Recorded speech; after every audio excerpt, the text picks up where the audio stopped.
Šta je to, rekli ste? To je saborište. Saborište, tu se održava kod saborište.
Dati neka objašnjenja, vas molim da me saslušate.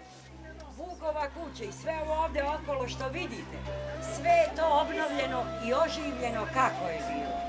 Sve što je ovde bilo Vukovo, gorelo je za vreme Turaka čak 10 puta. Ova kuća je podignuta 1933. godine. Podignuta je na temelju gde je bila, u stilu kakva je bila. Po sećanju starih ljudi, ovde meštana, i sada se samo ovakva održava. Posle Drugog svetskog rata, ispred kuće ovi pomoćni objekti, tako stari, pronađeni po raznim domaćinstvima i ovde samo preneti. Ovde desno do kuće je mlekar za sir, kajmak, mleko. Ispred kuće su dva vajata. Vajaci su bili u to vreme mladenečke sobe. Kad se ožene sinovi, onda su mladenci u tim vajatima živeli. Ispod kuće dole desno je kačara za rakiju kad se kome molat. Levo ispod kuće je čardak ili koš za kukuruz i ambar za zrna žitarica. I tako je ovde obnovljeno i oživljeno jedno tipično seosko srpsko domaćinstvo iz vremena kad se Vuk ovde rodio i živeo. To vam je 232 godine unazad jedno seosko domaćinstvo i život na selu kakav je bio. Vuk se ovde rodio 8. novembra na Mitrovdan 1787. godine. Kako to Vuk kaže za to vreme, ni u 100 sela nije bilo jedne škole. Prva privatna škola koja se tada u Loznici otvorila, Vuk je pohađao, ali samo jedan kratak period. Zavladala epidemija kuge i tuberkuloze i škola se raspustila i Vuk se vratio kući. Pa kaže Vukov otac Stefan, uvidevši da Vuk ima veliku želju za učenjem, daje ga u manastir Tronošu da izuči za popa. A manastir Tronoša je odavde udaljen 5 kilometara. Kad bi nastavili stazom uz rečicu, pa preko brda kuda je Vuk išao. I Vuk je gore učio, ali se ocu žalio da više dvori, popove i kaluđere, čuva stoku, sve drugo radi, a najmanje uči i onda ga otac vraća ovde kući. Zatim, kaže Vuk, jedno vreme nastavlja samouk. Čuvajući koze i ovce ovde po brdima, nosio je razmućeni barut i perušku, susretao ljude, prolaznike i pitao: Čiko, koje je ovo slovo? A najčešći odgovor je bio: Bog me, sinko, ne znam ni ja, jer su ljudi bili uglavnom nepismeni. Onda se Vuk kasnije još školovao u Sremskim Karlovcima, u školi kod Lukijana Mušickog i bio je đak u Beogradu u školi gde učitelj bio Dositej Obradović. Posle školovanja Vuk je proputovao celu našu zemlju više puta. Zapisao je sve običaje svih naroda naše zemlje. Zapisao je pripovetke, zagonetke, poslovice, pitalice, kazalice, narodne pesme, narodne umotvorine, ali kaže, sve to što je Vuk sakupio i zapisao nije mogao da izda u našoj zemlji. Pa Vuk 1813. godine odlazi u Beč, jer je u to vreme Beč bio centar evropske kulture. I po dolasku u Beč sva ta dela koja je Vuk sakupio i zapisao u našoj zemlji, u Beču ih je kasnije izdao. 1847. godine Vuk je u Beču preveo Novi Zavjet. Branko Radičević napisao pesme na čistom narodnom jeziku. Đura Daničić napisao Rat za srpski jezik i pravopis. Njegoš napisao Gorski vijenac i ta 1847. godina je godina pobede književnog jezika. To je godina kada je Vuk dokazao svima da sve ono što se kaže čistim, prostim narodnim jezikom može i da se zapiše. Vuk je u Beču stanovao kod porodice Jona Krausa. Oženio se sa njihovom kćerkom Anom i Ana i Vuk su imali 13 dece. Imali su 9 ćerki i 4 sina. Od njih 13 Vuka je nadživelo samo 2 dece, 11 ih je umrlo pre njega. I sam Vuk je govorio za svoju decu, svako moje dete, moja tragedija. Nadživeo ga samo sin Dimitrije i kćerka Mina. Dimitrije je bio kapetan ruske vojne konjice. U Rusiji mu se gubi trag. Ne zna se da li je umro ili negde poginuo, ženio se nije i nema potomka. Kćerka Mina, ona se udala za Aleksu Vukomanovića. Sa Aleksom je imala sina Janka. Ali je, kaže, nažalost i Janko umro u svojoj 19. godini. Umro je pre majke i Mininom smrću 1894. ugasila se Vukova loza. Vuk je živeo 77 godina. Umro je u Beču 1864. i bio je sahranjen u Beču na groblju Svetog Marka. 33 godine posle smrti, 1897. Vukovi posmrtni ostaci su preneti i sahranjen je ispred Saborne crkve u Beogradu. Te godine, 1897. u to vreme, ovde u Tršiću, Vukova kuća je bila srušena. Onda se okupili ovde meštani, seljani, Tršićani, napravili jedan veliki hrastov krst i poboli tu na ruševinu kuće kao obeležje temelja. Taj krst ćete videti u kući, u drugom odelenju, star je 122 godine. Što se tiče lično Vukovih stvari, u kući postoje 3 originala. To su gusle na koje je Vuk uslao, ikona krstna slava, Sveti Arhangel Mihajlo i jedna stolica, pretečaj fotelje, ali je hronašnica. Te 3 stvari su pripadale lično Vuku i ovde su donete iz Beča. Sve druge stvari koje budete videli, to su stvari iz onog vremena prikupljene da prikažu ondašnje uslove života. I to je moja priča, jel ima možda nekih pitanja? Ne.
da šaljem?